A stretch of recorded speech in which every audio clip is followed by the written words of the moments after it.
Hey everybody, welcome to the Paranormal Portal. I'm your host Brent Thomas, and it's our hump day night extravaganza. And of course, it's my great pleasure, of course, to introduce my good friend and co-host, the big toe of the Paranormal Portal, Mr. Don Longbeard. How you doing, huh? That would be me, I suppose. Yeah, you can't deny it no more. Nope. Quit busting my chops. Hey. Hey. What's happening? So, yeah, wow. It's Wednesday night, hump day. I know, and the Christmas season's closing in fast, brother. Yeah, I wish it'd just close and go the hell away. I mean, it's coming on like a turtle. Krampus say what? Krampus say what? Krampus say beat the little kids with the willow switch. Eesh. Yeah, I'm telling you, it's coming fast though. Yeah. But I gotta tell you, brother, I'm loving this winter so far. It's been really gentle. I don't have your shoveling to do. Yeah, because I wasn't here the other day because of that stupid shoveling. 6 inches of slush. Jeez. Well, it's a good thing you cleared it off. It would have been 6 inches of ice. Yes, definitely that. Oh my overnight. God, it took me so long. I was so sore the next day. I'll bet. Oh God, let's die. But it's been warm since, and it looks like tomorrow's going to be warm, even though it's going to snow. But we hope wherever you are. That just means more slush. Maybe, yeah, oh probably. My gosh. But we hope you all are doing great, and thank you so much for joining us here on the Paranormal Portal Wednesday evening extravaganza. We have 2 full hours commercial free, unless we choose to take one, which is always a possibility. It's dealer's choice. It is dealer's choice and bladder's choice. Yeah, well. But if we take a break, it's just because we choose to, not because we have to. But if I have to go to the bathroom, we have to. That's just the way it is. That's the way it rolls, yeah. But we are doing a show about the other things tonight. And by the other things, I wanted to talk about not only the usual things like the dogman and Bigfoot and such, but the other things. There's some weird stuff out there that people are encountering. We're going to do a little bit of covering that. We're going to do some...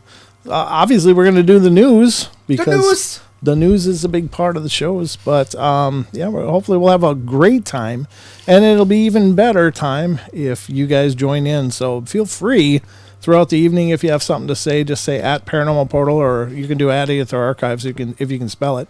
I have trouble with that, but all you gotta do is right click and copy. Oh yeah, right click and copy will do it. But just do that, and it'll give us a big orange box, so we'll see your chat, and you can take part. Otherwise, after the newscast, if you want to call in, feel free. The number for the show is 720-923-0500. Those are the numbers for fun here in the portal, and we would love for you to take part. But these shows are like geometrically better with your involvement. So we love it when you guys pitch in and participate and take part of the conversations. So absolutely. Certainly. Certainly. Hey Mo, want to do the news?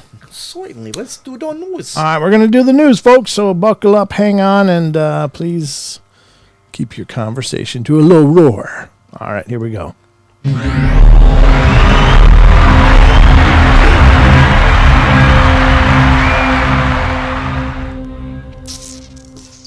Alrighty, folks, we are at it here once again on the Paranormal Portal, and this is the news. This is the news desk. Don, you weren't here, were you? But last time we did the news, Sheldon was with me, and we covered this story of this woman who mistakenly used construction foam instead of mousse on her hair. Oh, no. It was about the funniest damn thing ever. Oh, man. And if any of y'all missed that show, go back and watch Saturday's show. I could just see it, just a pair of clippers. Oh, yeah. Oh, my God. She was just sitting there just looking dejected like, oh, no. I mean... She probably had somewhere to go, but her plans were suddenly changed. The only thing that was going was her hair, because most of that foam is expanding foam. Yeah, it was. And it just keeps going and going and going. She had a pile of foamy hair on the top of her head. It must not have been pretty. I feel bad for the lady. Oh, but man, that probably pulled hair out. Oh, as it was expanding, I suppose. I never thought of that, but that's probably true. Oh, gosh. That makes it a lot less funny. Yeah. Well. I liked it better when it was way funnier. But anyway. Thanks, Don. Nah, it's okay. Bringing a little reality to every show, of course, Mr. Longbeard. But that was a funny story. But tonight we got a bunch of other stories pulled up. And not all of them are goofy tonight. There was just a weird news day last week, and I really couldn't find much. So I went through the archives and found all the weirdest stuff I could find. And that's what brought us to that story. But I don't know if you guys have been paying attention, but apparently there's a probe that was sent out to touch the sun. And I should have looked at... No, this one isn't too long, so let's check it out. I didn't look at the length of any of these, so hopefully I don't have to edit on the fly here. But this is from unexplained-mysteries.com. Historic moment as solar probe touches the sun. I'm just shocked they were able to get something close at all. You know, because of course you think... How long ago was that sent out? Well, this is... I think it was... well, let's read the article and find out. Scientists have announced that NASA's Parker Solar Probe has entered our star's corona. Wow. Named after American solar astrophysicist Eugene Parker, who originally predicted the existence of the solar wind, the Parker Solar Probe, which launched back in 2018, is on a fantastic journey like no other, a mission to the very heart of the solar system to learn the secrets of the sun itself. Scientists announced on Tuesday that the probe had for the first time dipped into the sun's outer atmosphere. So on Tuesday, Don. Wow. A region known as the corona, directly sampling the star that has nurtured life on our planet for billions of years. Built to withstand extreme temperatures and moving at speeds of 320,000 miles per hour, the probe survived its close encounter with the sun by dipping into the corona for only brief periods. While it was there, it used its onboard instruments to record as much data as possible.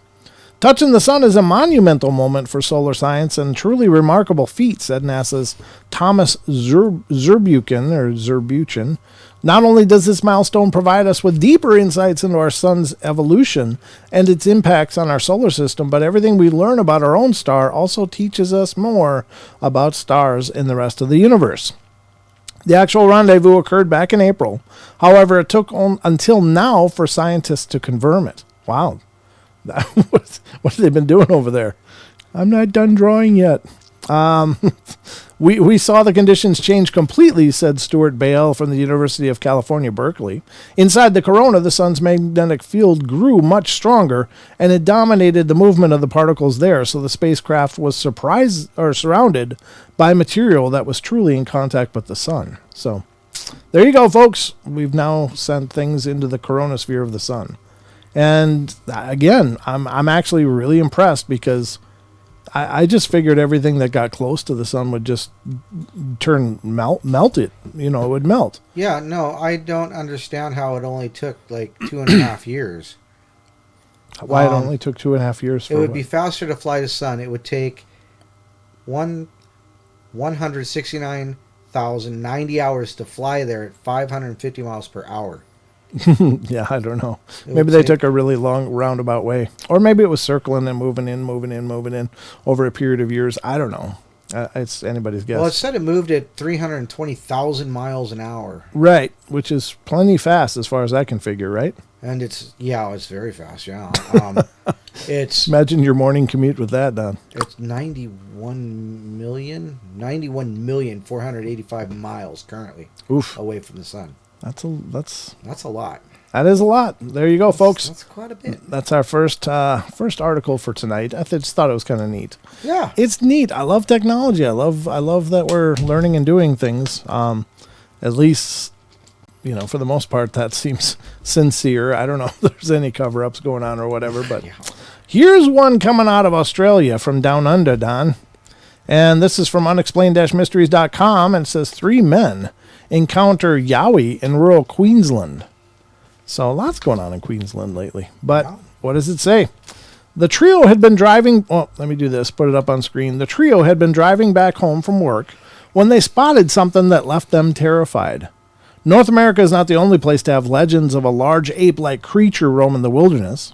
Similar stories and sightings have arisen independently all over the world. Some of the most prominent examples include the Yeti of the Himalayas and the Russian Alma, while in Australia, the name given to such a creature is the Yowie.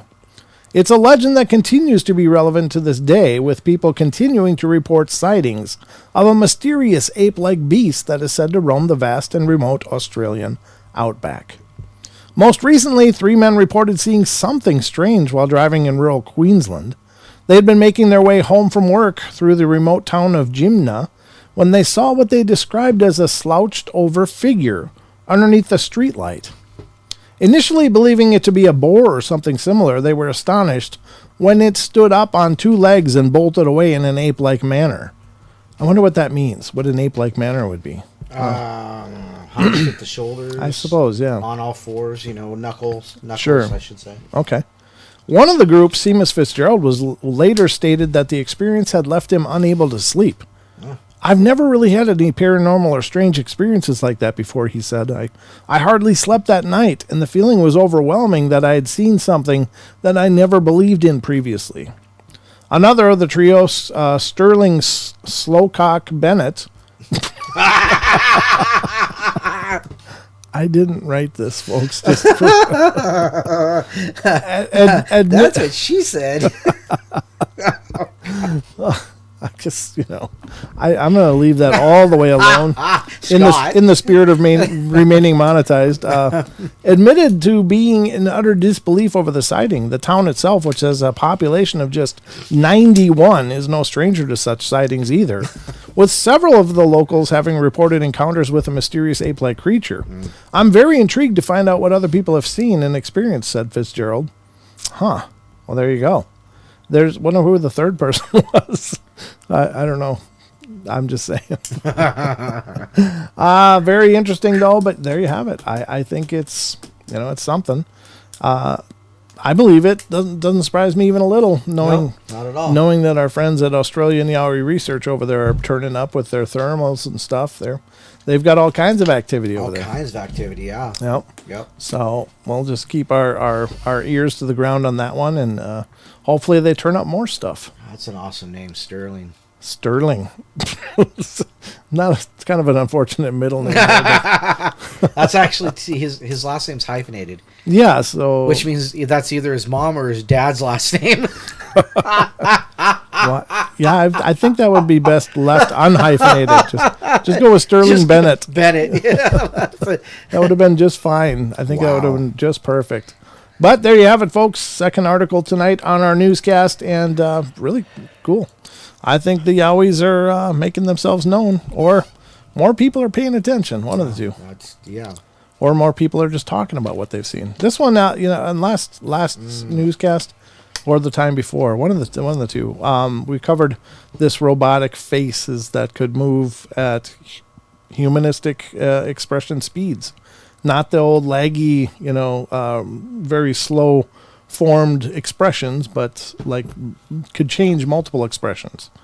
I think this is from the same group, and on that last show, I was like, no, I don't believe it. I think it's CGI, and left it at that because the expressions were so seamless and quick. It just struck me as not being credible. But here's another take from another model, and maybe it is the real deal, folks. I'm just really impressed because up to this point, everything that I've seen that has mimicked human expression has been very slow and very deliberate and not very streamlined. But this one is a different take, and we'll watch the video here in a second.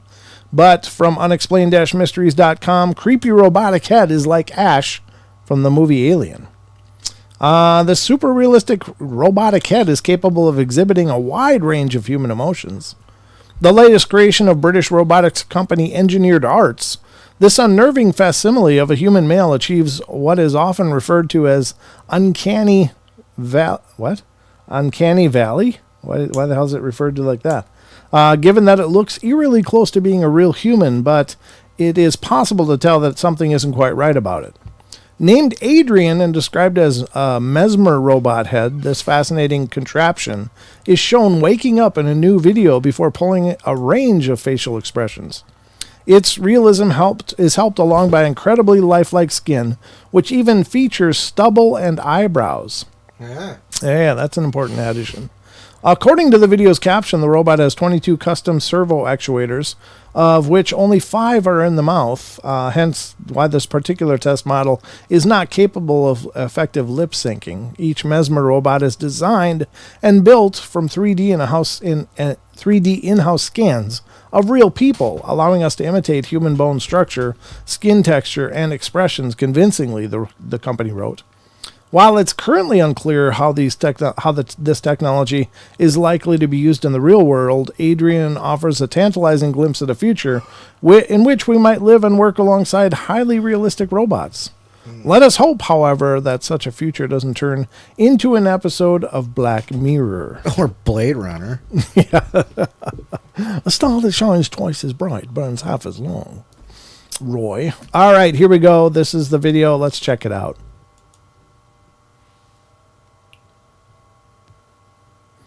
And there's no sound. Perfect. I don't have to mute anything. That is kind of creepy, though. Yeah.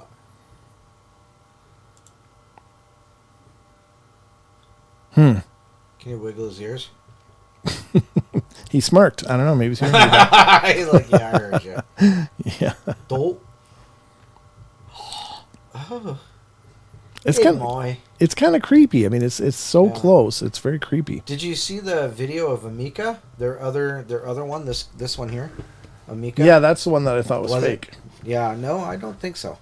You might be right. It's from the same company. Yeah, so. Yeah, that's what I figured. This was from the same company, and this does have very realistic movements. So it might invalidate my earlier supposition, but I think it's this one doesn't look as crisp as that one. Right. The one that we showed last time was much. I don't know. It was much quicker, but at any rate, this is still very impressive. This is some really cool animatronics that would be awesome at theme parks and stuff, I suppose. I couldn't imagine what the price tag of any of these things are, but it would have to be incredibly steep. But anyway, there you go, folks. Robot heads, in case you need one. They're out there. Walt Disney does. Yeah, they do, for sure. All of the theme parks. No, Walt Disney needs a new head. Oh, just fit his brain in there. You'll be fine. All right, so let's move on to the next one. And this one is another example of that fine gentleman, Mr. Yuri Geller. Oh, boy. Working to remain relevant, even in today's world. Well, I don't have the time of day for this idiot. I don't know why are you giving it air? Well, because it's just so comical. Here's the thing. He was fine where he was, but the fact that he keeps impressing himself into today and trying to validate his own existence still, it's really annoying to me, and I don't understand why. Maybe it's just me being a dick. I don't know, but it's just something about everything that he's doing. It's just like, just shut up. I don't know. And he has every right to raise his voice and to say the things he says, but except when he said he was responsible for unjamming the canal when the ship was sideways in there. That was somehow due to his help. But and special thank you for that, Yuri. We appreciate all your gifts.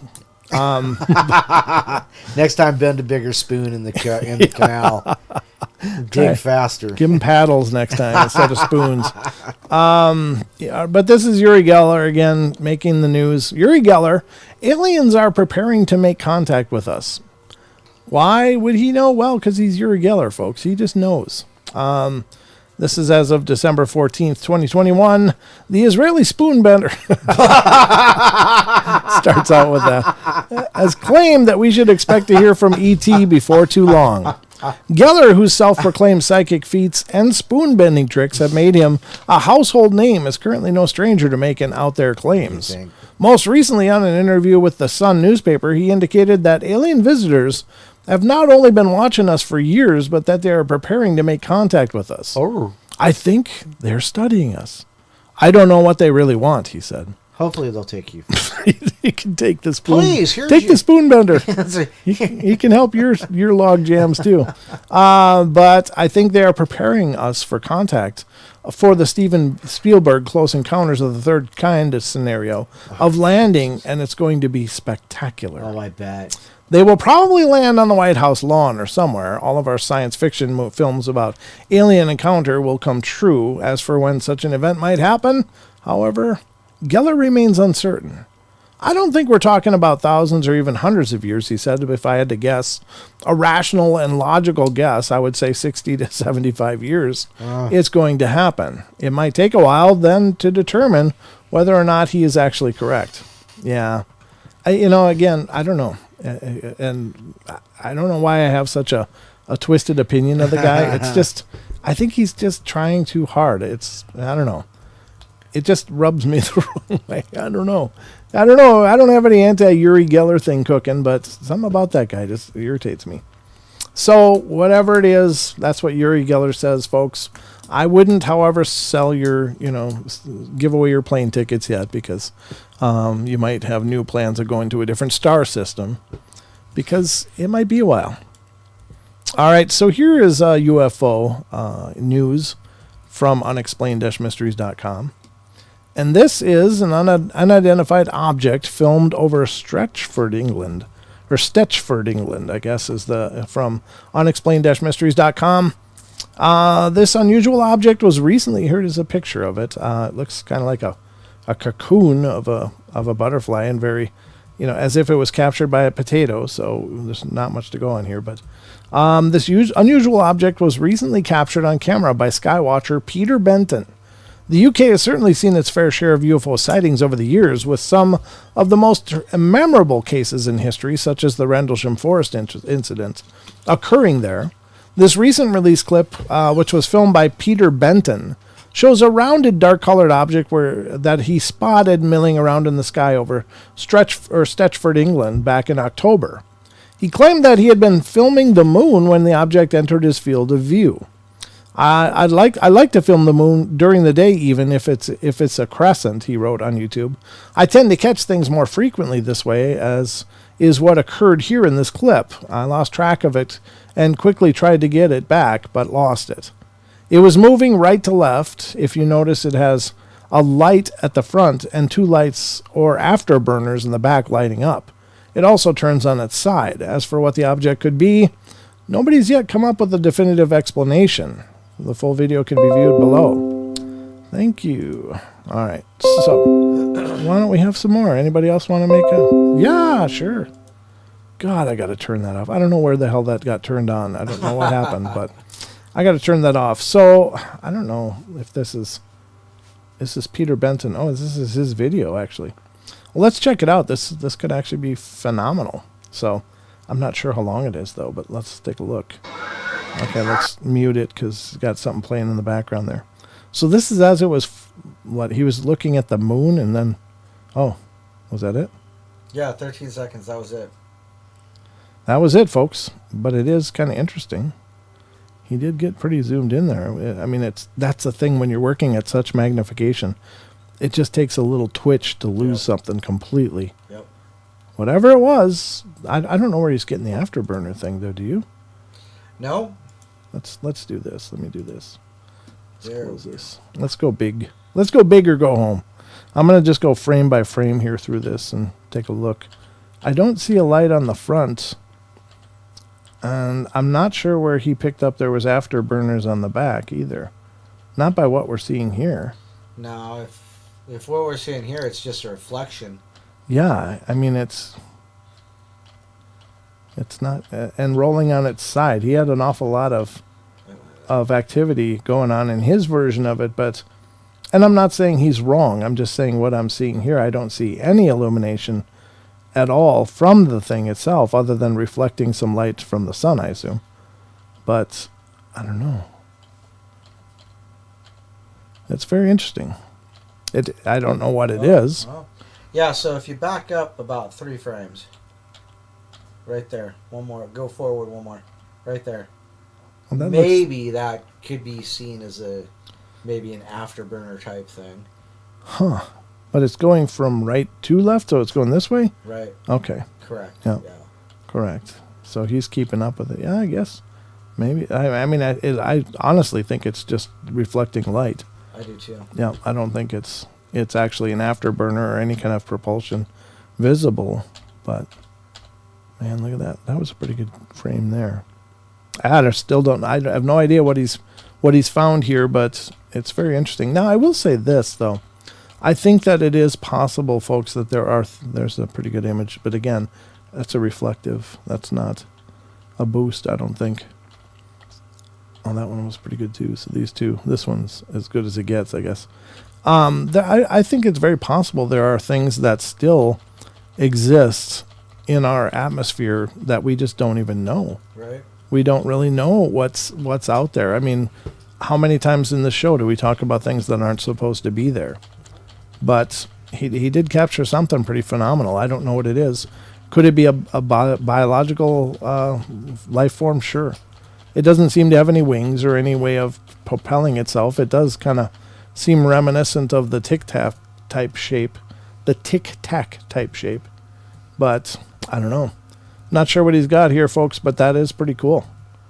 Very cool. And it's not a TR-3B, though. It says UFO question mark, TR-3B. No, because TR-3Bs are, of course, the triangle craft. And that looks nothing like a triangle. So, unless it's just an angular thing. But at any rate, very cool. I'm glad that he recorded. I'm glad he put it out there. That's pretty cool. In other paranormal news from unexplained-mysteries.com is more news from England. And this is a news story as well. This one's a little creepier, maybe. It depends on how you feel about this stuff, but right. I think this one's a little creepier. But this is cops encountered werewolf near the River Thames. So let's see what it says. This is from the 13th, and it says, historic accounts tell the story of two police officers who had a terrifying encounter in Berkshire, England. According to author and former Berkshire policeman Brian Langston, PC Tom Walters and PC, what is PC? A constable? Okay. Lucy Palmer had been out on patrol in the early hours one morning in November 2000 when the incident happened. The pair had been in their patrol car at Windsor Leisure Pool in Stouffville Road when their headlights illuminated what they described as an enormous wolf-like beast. It looked too big to be a dog and seemed irritated that we had disturbed it, said Palmer. Gosh. I bet. Weird. It had an odd gait and walked towards the river where it vanished. It was later discovered that a similar creature had also been sighted 10 years beforehand by another police officer, PC Gail Emtage, who had been on late-night burglary patrol. While cycling along on the side of the river, she had caught sight of what she initially assumed to be a large, shaggy dog, but which quickly turned out to be some sort of large wolf. It was so big that my first thought was that it must be a St. Bernard, she said. As it loped across the road just 20 feet ahead of me, it was clearly illuminated by the street headlights, and I could see it had the appearance of a huge wolf. There was no doubt in my mind it was solid and real. She even described it as having an air of arrogance and almost human intelligence, with eyes that glowed with an intense yellow-green luminosity. It was nothing like any dog I had ever seen, she said. So I wonder how, if something lopes across the road, you can draw such huge distinctions about it. You know what I mean? Because, like, people make assumptions. I think that that's probably true. But I mean, maybe there was something in the eyes that really caught her, like, oh my God, that's not like normal dog eyes. And she had the impression of intelligence, but it is pretty wild. There's a couple other linked below of cemetery sighting of werewolf, spate of werewolf sightings reported in Mexico, and more England. Yeah, I don't know. I think those are probably the same thing as we understand dogman to be. I think. Right. I mean, who can know for sure? But I think.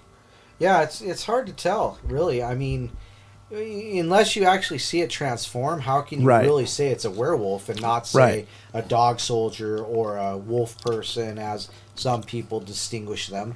You know. Sure. So, you know, how can you really tell? You really can't, I suppose. Without, that definitive proof. Right. But then again, what in cryptid society has definitive proof? Definitive proof? Yeah, exactly. No, probably none. Probably none. I didn't want to do that. Nope, I'm okay.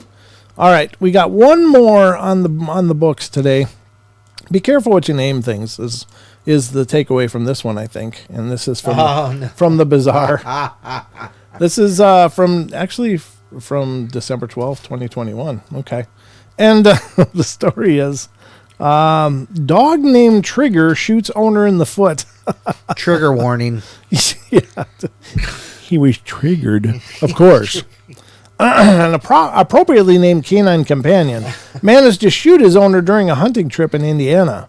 The bizarre incident, which has been highlighted in an effort to remind hunters to take safety lessons, occurred in the Tri-County Fish and Wildlife Area in northern Indiana on Saturday. Here, Trigger, hold my pistol. Hold my shotgun.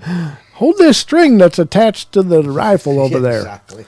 25-year-old Allie Carter had placed her 12-gauge shotgun down on the ground for a moment to reposition herself while hunting waterfowl when her excitable chocolate Labrador Trigger bounded over and stepped on it, depressing the trigger and firing a shot into his owner's left foot. Wow. Man. Yeah, that's brutal. That's a gone foot. Fortunately, Carter did not suffer life-threatening injuries. However, the accident has prompted authorities to stress the importance of safety and common sense when hunting with firearms. We encourage everyone to take hunter education course before they venture out into the field, said Indiana Conservation Officer Jonathan Boyd. Mm-hmm. The incident echoes another similar incident which occurred a few years ago when a man hunting rabbits leaned his gun against a tree and ended up being shot when his beagle stepped on it. Yeah, I heard about that, yeah. Oh, man. Oh. Now, beagles are bastards, though. Yeah, well, they very well may be. You got to wonder if it was an accident. I don't know. Just saying. Beagles, hello. Yep. I don't know much about beagles, but, yeah, that's... They're dicks. D-holes. They're D-holes. All right, folks. So, this has been an exciting presentation. I wonder how much that costs. Paranormal Portal news. Doggy gun safety. Doggy gun safety? Yeah. I don't know. I'm not sure. Does it come with a standard, obedience class, or? I'm not sure. I'm not sure. Did you get all the water out of there? Yeah, I got the piece of gum out of there, too. I accidentally spit my gum into it. We got more water if you're still thirsty. I'm about to rip it open and lick it. Oh, nice. All right, folks, this has been the news. Let's get back to the show. Oh, fuck.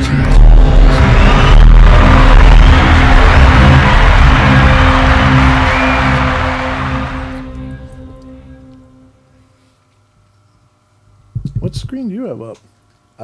This one. It's temporarily. Oh, it's frozen. Okay. Yeah, I was like, what's going on? Okay. It's because if I don't click into chat, it messes up my. If I'm just typing and it doesn't. Sure. Okay.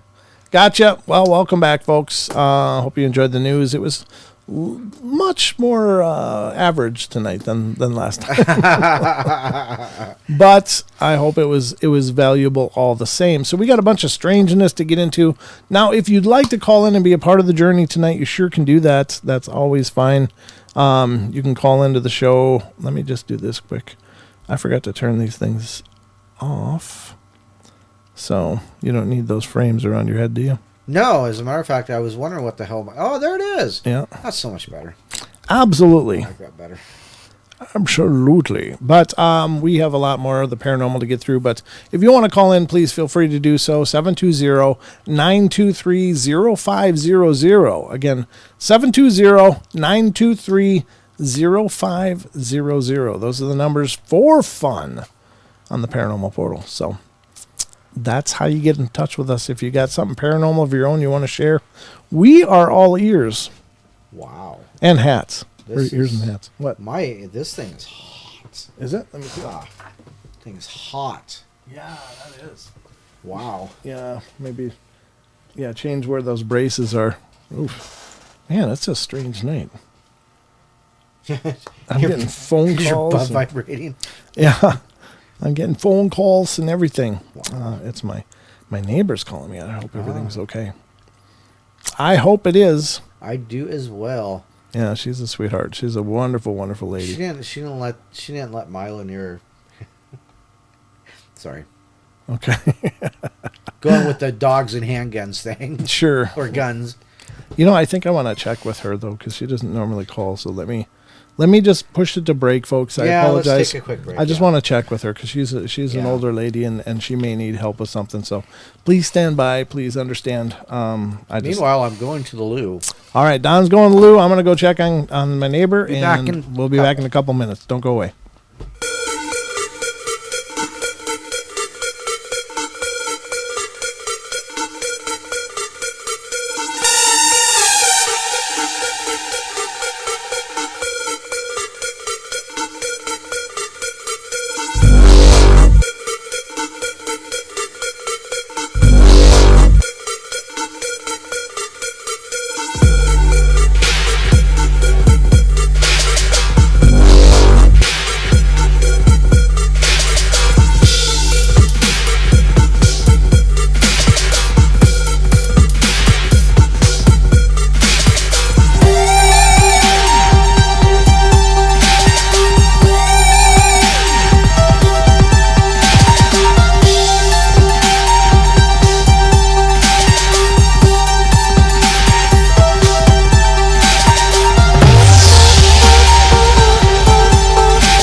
All right, folks, we're back. Thank you for your patience while I checked into that and made sure everything was okay. Everything is fine, so no worries. Good. We're good. Everything's good, and I hope you guys are all good as well. And we are going to dive back into the paranormal. And I got a bunch of stuff here. Bunch of stuff, Don. Bunch of stuff. Hey, here's some news. What? YouTube celebrates 1 trillion views of Minecraft content. 1 trillion? 1 trillion views of Minecraft content. Wow. That's a lot of friggin' kids. I've been working with the Minion on his game channel, right? And worked on doing some videos and stuff, and recording and editing and stuff the last few days, and it's crazy. I mean, even he's getting quite a few views for having very few subs. It's really crazy. I don't know what it is, but there's I don't know. It's maybe we should be playing video games, Don. Now Julia says half of those trillion is because of her kid. Yeah. I'm sure Minnie Paisley's the same way though. Yeah, well, Minion is for sure. He's a YouTube farmer for sure.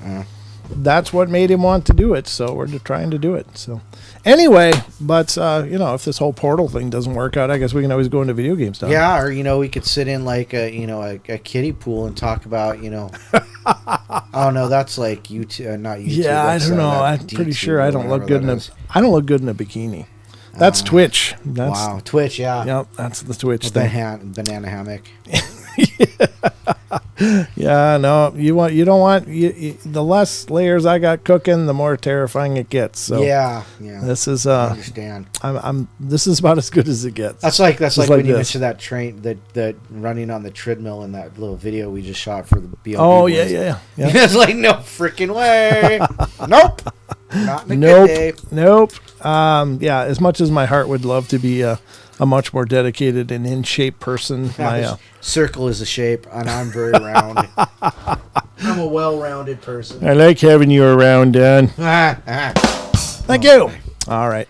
Wow. What happened to your camera? Did it go that bad? Yeah. I just reached up because it's been... There you go. Now you're in frame. There we go. You are framed. Here's an article we've been going through here and there and everywhere, and this is a real-life glitch. No, this isn't the one I wanted. Never mind. Okay. I mean, it might have good stories, but I think what I found was that there was repetitive ones. Let's try the first one. This is real life glitch in the Matrix stories. This is number 5. It says time is on your side, and this is from Factinate.com, folks. This is one of their aggregated articles, but really, really very interesting, and they do a good job on them. It says time is on your side. I moved away from my hometown a few years ago for school, and I now live 3 hours away from my friend's house. And I usually drive down once a month or so just to visit him, and it's been pretty much always taken me 3 hours to drive down. Wow. On rare occasions, if traffic is really good, I may make it a little less time, more in the range of 2 hours and 45 minutes. Well, now, I've done this drive dozens of times, so I know the route very well. The distance between my house and my friend's house is 178 miles. A few months ago, my brother and I started driving down to our friend's house at exactly noon. As soon as I got into my car, I texted my mom and my friends to let them know that we were coming down for the weekend. The drive itself was nothing noteworthy. Traffic was lighter than normal, but as I said, nothing else happened that was out of the ordinary, and I tend to go a little over the speed limit of 70 miles per hour, but never faster than 100 miles per hour. Huh. Going anywhere near that speed is way too dangerous for public roads and other people around. Once we arrived at my friend's house, they were confused as to why we were so early. When I checked my phone, I made a disturbing discovery. It was only 1:30. We made it to their house in an hour and a half. Wow. We drove 178 miles in 1.5 hours. That equates to an average speed of 118 miles per hour throughout this entire trip. Granted, I drive a sports car. My car's speed is limited to 124 miles per hour for top speed, and there's no way I could keep it pinned at that speed for the entire way there. Between fear of getting a ticket and the engine definitely not allowing it, this just wasn't a possibility. To say we were surprised would be a major understatement. I never use my phone while I'm driving, and I rarely look at the clock in my car since my attention is always on the road and on the other drivers. There's no logical explanation that we could come up with for what happened. I knew for a fact that I never went above 100 miles per hour the whole drive. And I knew exactly what time I had left since I have the text messages showing the exact time we said goodbye, and our friends have confirmed that we did indeed show up at 1:30. The only illogical explanation I can think of is that we experienced some sort of time dilation, but I say illogical since that theory is only applicable to particles traveling near the speed of light, not a car going less than 100 miles per hour. I guess I will never know how or why I experienced this apparent glitch in the Matrix. That was by Rushnov. Now, I will say that Wes did an actual story about something like this, and it had to do with a pilot flying in Florida, and he managed to make a 3-hour trip in about an hour and a half, or an hour and 45 minutes or something, and it was just due to the plane he was flying.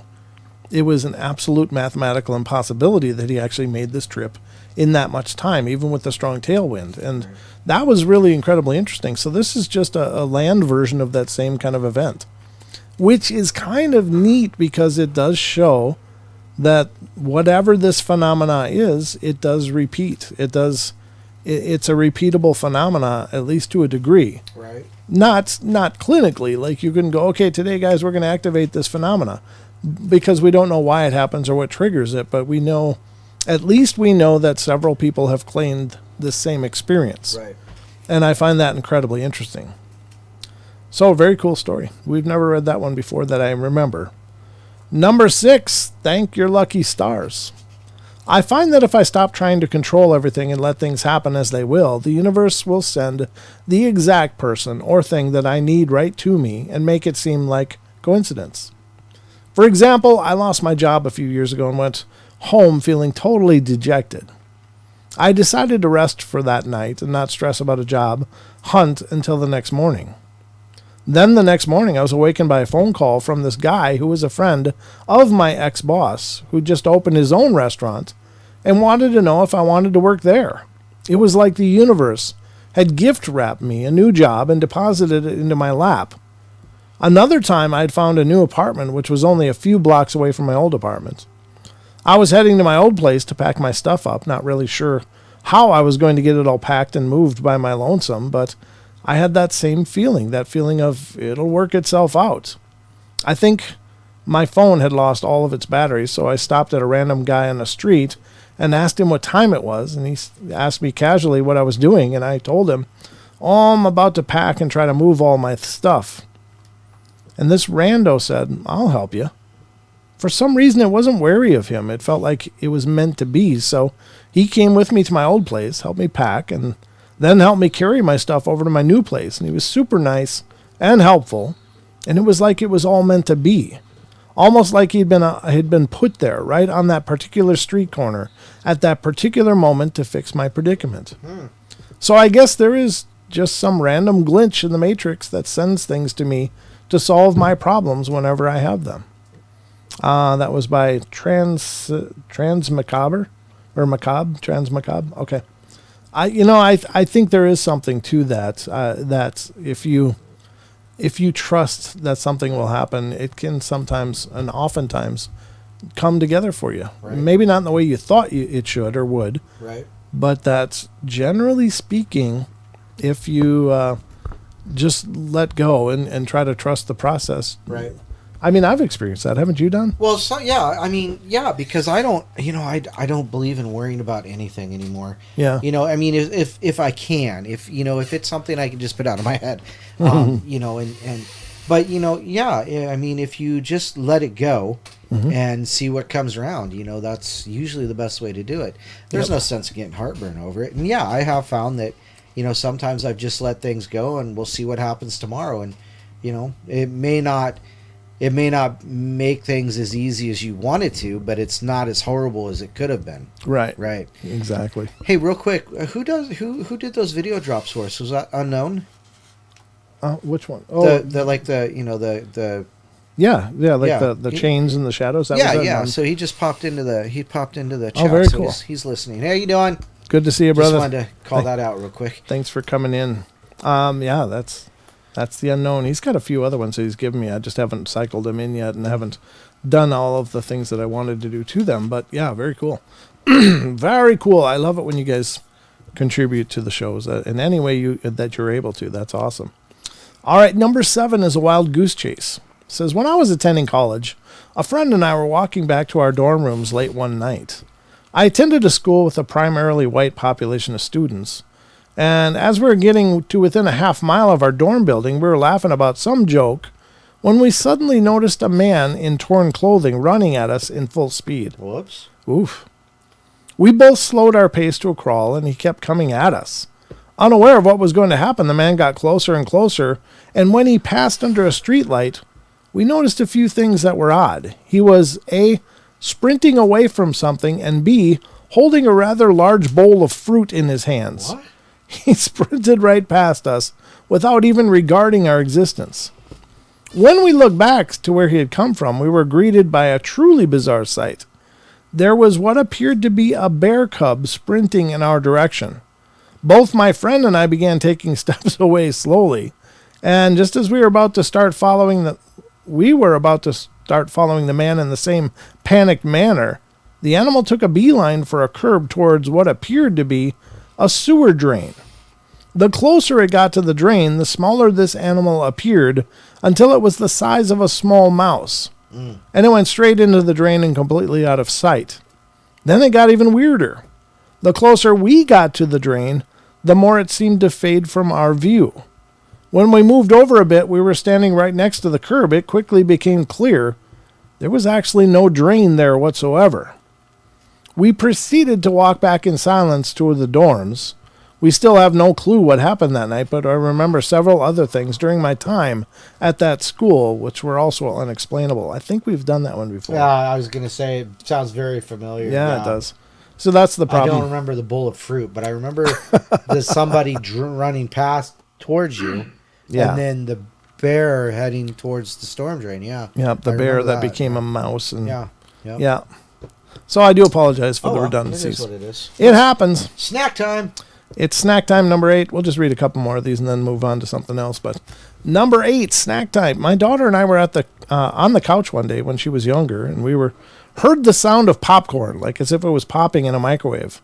It wasn't a constant popping, but just more like 1, 2 pops every 2 seconds or so, or 10 seconds or so. Then the entire living room filled up with the smell of buttered popcorn. We both smelled it, yet no one was making popcorn. The microshelf itself did not smell like popcorn, so the smell was only observable in the living room. I went as far as to open the heating vents to see if there was a rogue bag of popcorn in there. It was just the smell and not the sound, or vice versa. I would easily explain it away, but since it was both, this is one of the strangest events that I've ever experienced. A rogue bag of popcorn. What exactly is a rogue? He crawled into the vent and got stuck down. It just had to do it. Why did the popcorn crawl into the vent? So you could smell it. Yeah. Whoever smelt it dealt it, right? Oh my goodness. All right. Jeez. At least it's popcorn. That's all I'm saying. That was by 666LDD Hunter. Okay. All right. I don't know what that means. But anyway, number 9, unstable connections. I don't know what to make of the popcorn thing. Yeah. Is that a dimensional thing? Is it something else? Is it just a weird thing? I don't know. Maybe there was a ghostly person there and wanted some popcorn. So maybe they can manifest stuff just because they want it. In the energetic state that they're in, maybe that's the way it works. Maybe. Unstable connections is next, number 9. At one time, I was playing Minecraft. Oh, yeah. Speaking of which, yeah. Don, yay, 1 trillion. Trillion views, woo. With friends over Skype on my desktop PC when I disconnected from Minecraft. Well, I was still chatting with everyone on Skype when I checked my browser. That also wasn't functioning, so I got up and decided to check the router, announcing to everyone that I was doing so, and it checked out, and it was fine. Obviously, because the Skype's still connected. Yeah, I know, so right? So still unable to connect, I asked the group, what should I do? And someone jokingly replied, check if it's actually plugged in. I stood up while saying, well, how would I still be talking to you if it wasn't? I was assuming it was either a bug or a partial disconnect at this point. I saw my Ethernet cable unplugged, and sitting about 2 centimeters away from the back of the machine. Wow. I announced this over Skype to everyone, and as soon as I did, the call dropped. This freaked me out for years until I saw a demo of someone scanning a VGA cable from across the room and managing to get an approximation of the picture. And I believe that part of the connection was able to make the jump across the centimeter or so gap or something like that. Huh. I don't probably bet on that too much, but I didn't move anything at any point, and my partner at the time witnessed it as well. Luckily, or I'd have thought I was going mad. It wasn't Wi-Fi either. My computer didn't have a card for it at the time. I had even theorized at the time that it was some kind of surveillance installed covertly on my computer that routed my internet via a different medium. But either way, it freaked me out. I guess I will never know for sure. Yeah, that is creepy. That shouldn't happen. Yeah, I know. Yep. Well, there you go.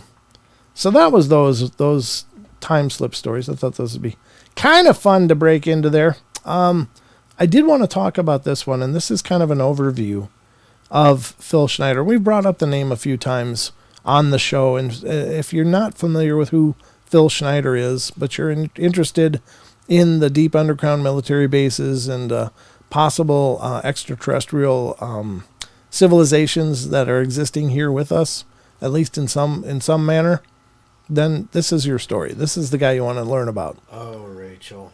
Oh? Yeah, she's a little late in this, but she says, rogue popcorn? There's a kernel of truth in there. You better believe it. Oh, jeez. Oh, jeez. Whoa. Gosh, wow. Rachel, you just pulled out some dad jokes. Wow, yeah. You better believe it. That's funny. It's funny because it's just so dry. It's just I need right something off to drink. top. Yeah, she's very... Right off the top. Rachel's very witty. Wow, she is.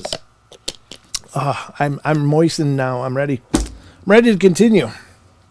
So, this is the story of Phil Schneider, and it's kind of the 30,000-foot view of it, but it's an article from Hows and Wise, and I wanted to bring this to you because we've talked about Phil Schneider several times in mention or in passing, but I don't think we've ever really spent much time talking about Phil, so I thought this would be a good story to bring some of you up to speed on who Phil Schneider was, and unfortunately he's passed.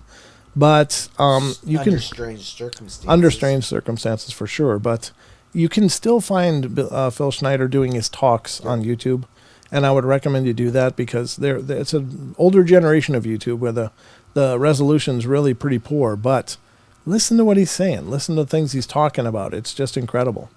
If you don't believe the guy, then don't believe it. You don't got to. I mean, we're just here to present it to you. Yeah.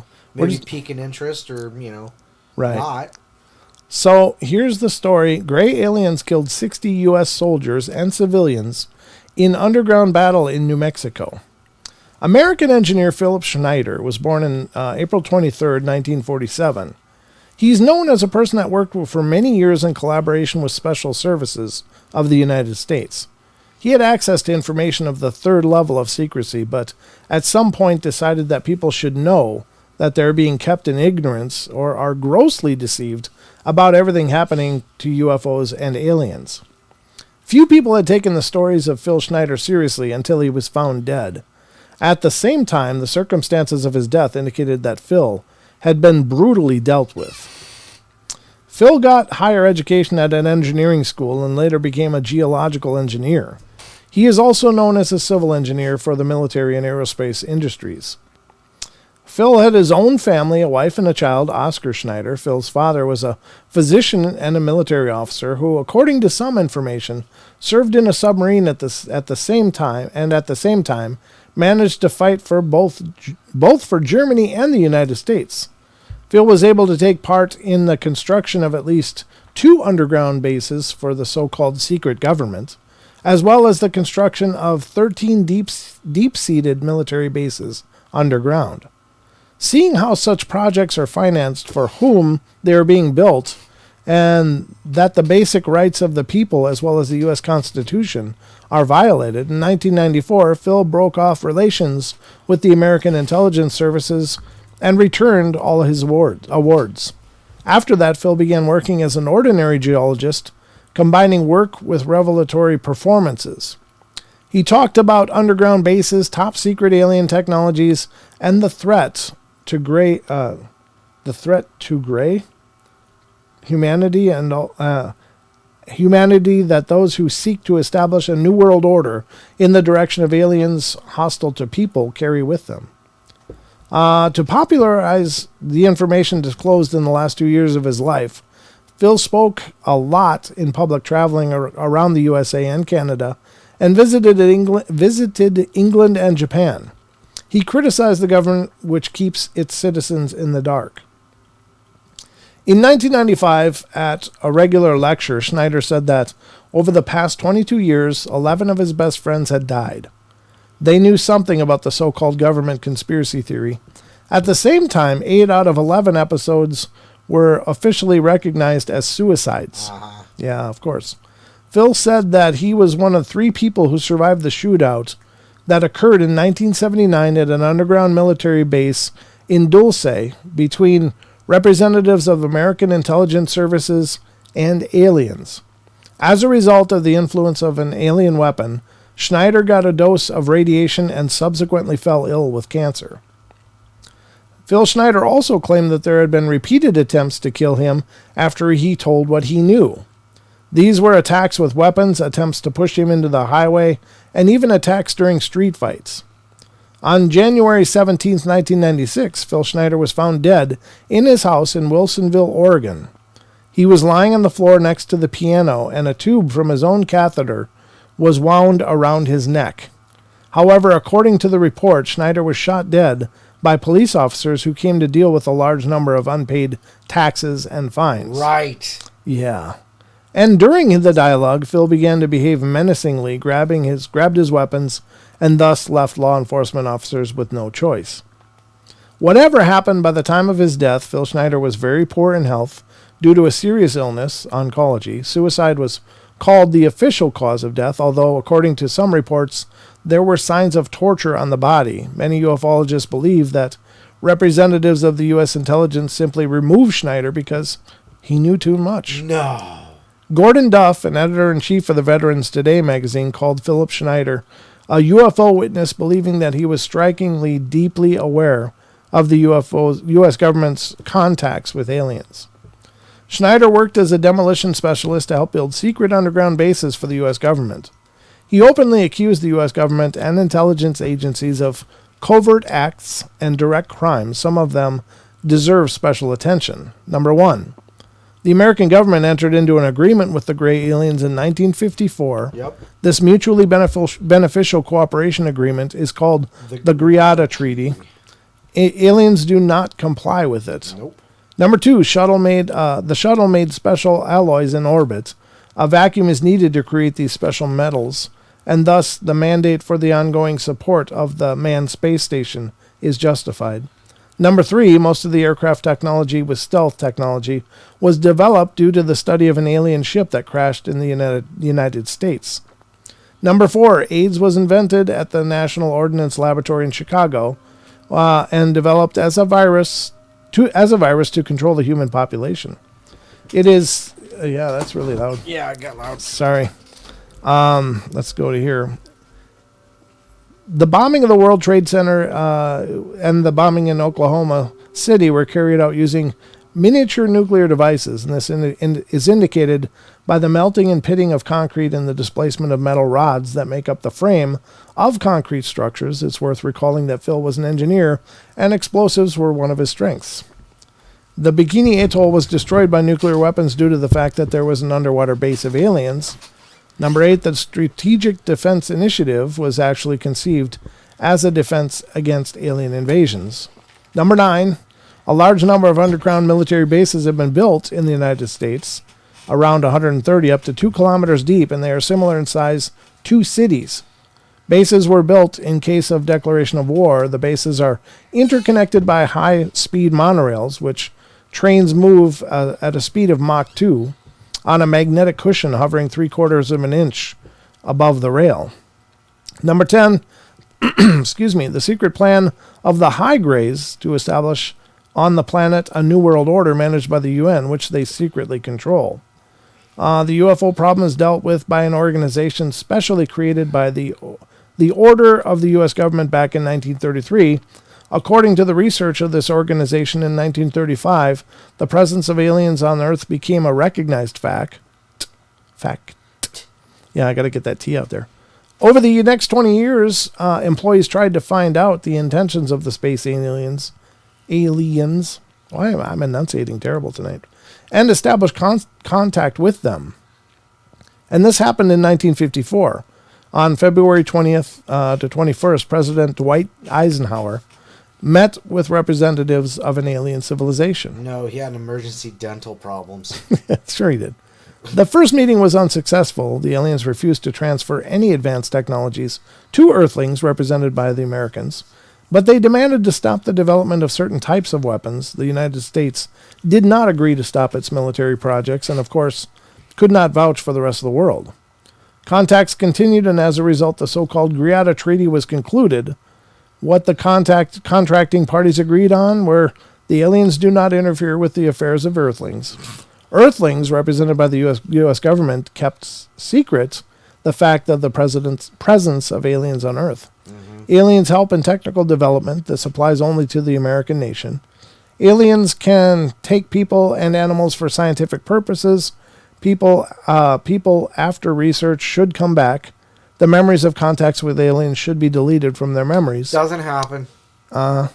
The consequence of this agreement was the creation of numerous underground bases on which Earthlings mastered extraterrestrial technology and aliens conducted their experiments on human material. Human material. Material. Don, we're just a little bit of material. Yeah, I guess so. Not even grade A. Gray aliens are employees of a powerful extraterrestrial civilization, the existence of which Earthlings had to face in their historical past. The presumptive basis of the alien ideology is the unification of intelligent species of the universe into a single union, and regardless of the form of life itself, biological, ethereal, or other. Judging by past events, alien political principles imply the nonviolent conversion of planets to their ideology.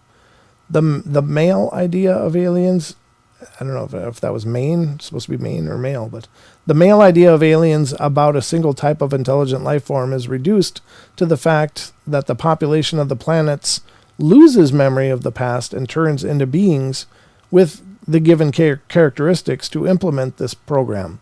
Aliens use advanced bioengineering technologies. The final stage of their mission is to implement the necessary information, while information about the past of the subordinate culture does not matter anymore. Right.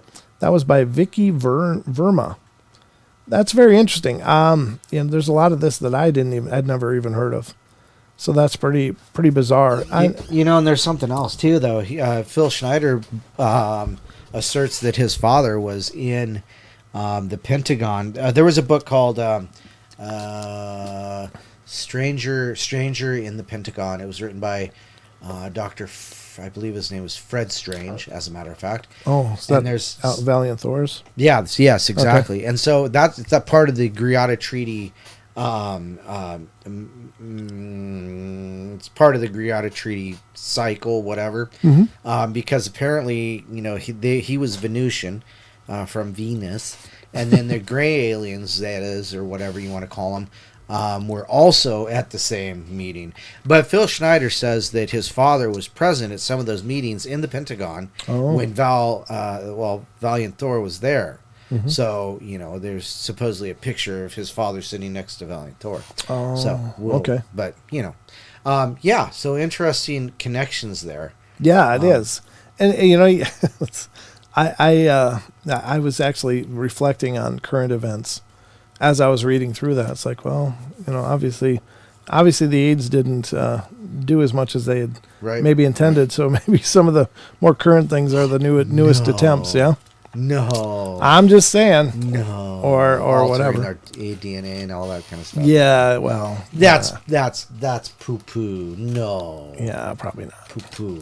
But anyway, folks, I don't know. Again, believe what you want to believe. It's just the interesting part is that these claims are out there, and there's certainly many more claims by other people as well.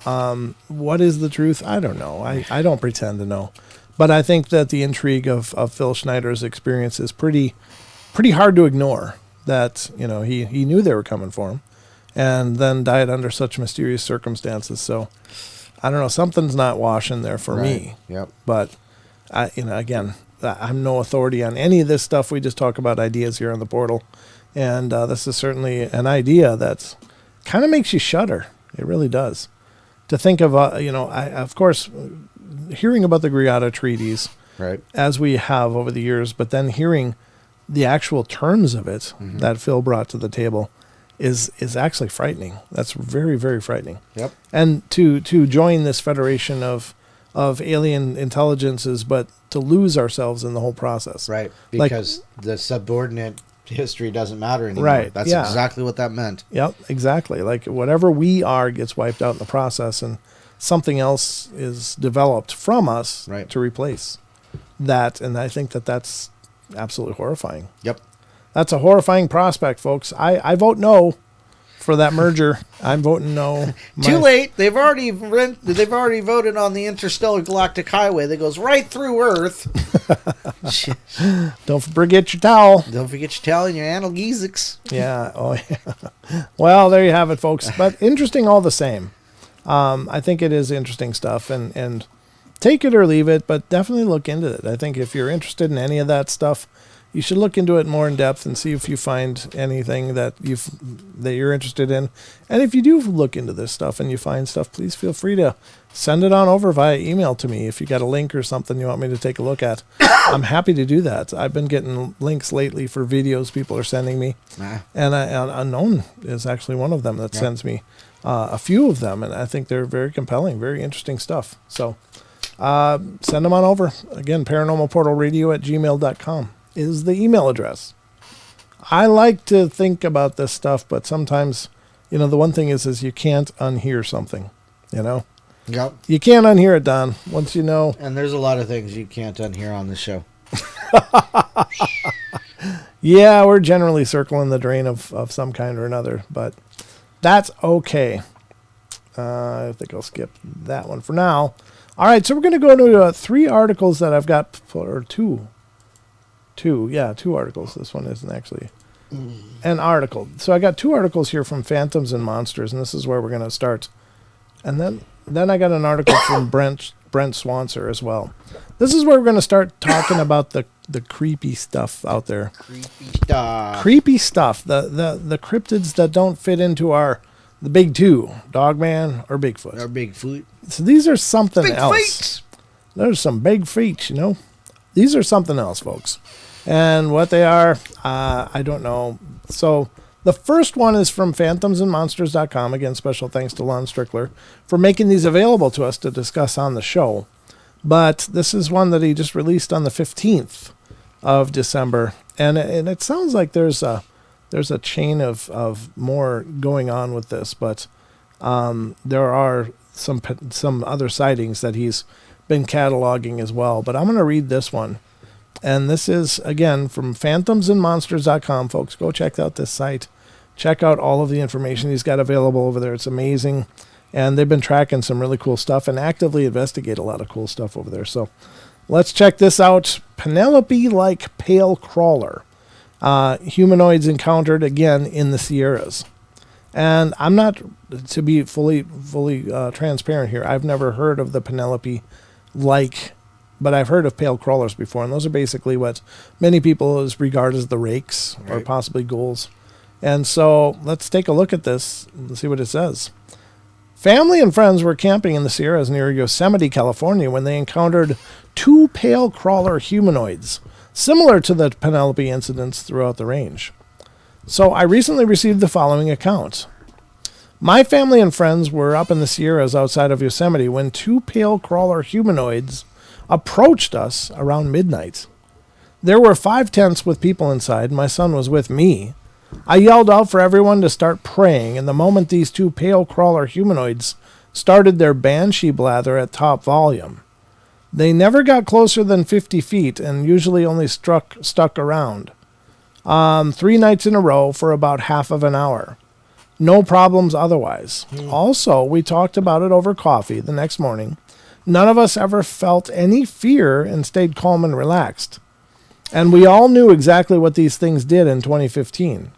He gives you the confidence you need, and it's no sweat at all. With these creatures, you have power over them with the blood of the Lamb. So that's talking about, obviously, Christianity. Right. Being a devoted follower of Christianity gives you a shield. A couple are vacationing in the Sierra Nevadas. One early morning, they encounter a crawling pale humanoid. The description is very similar to Penelope, a humanoid I'd been investigating for many years.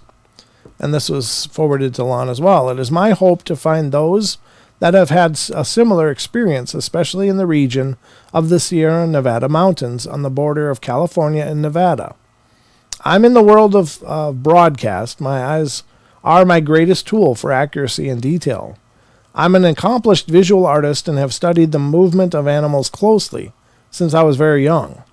I also have been coming to the same camping area for over 40 years, so scouting fish and other wildlife in the wilderness is second nature to me.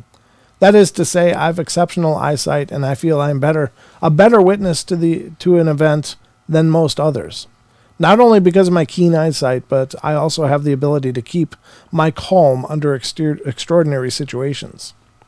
Having said that, in this instance, I have a fellow eyewitness. My wife of 13 years is the most skeptical of people that I know.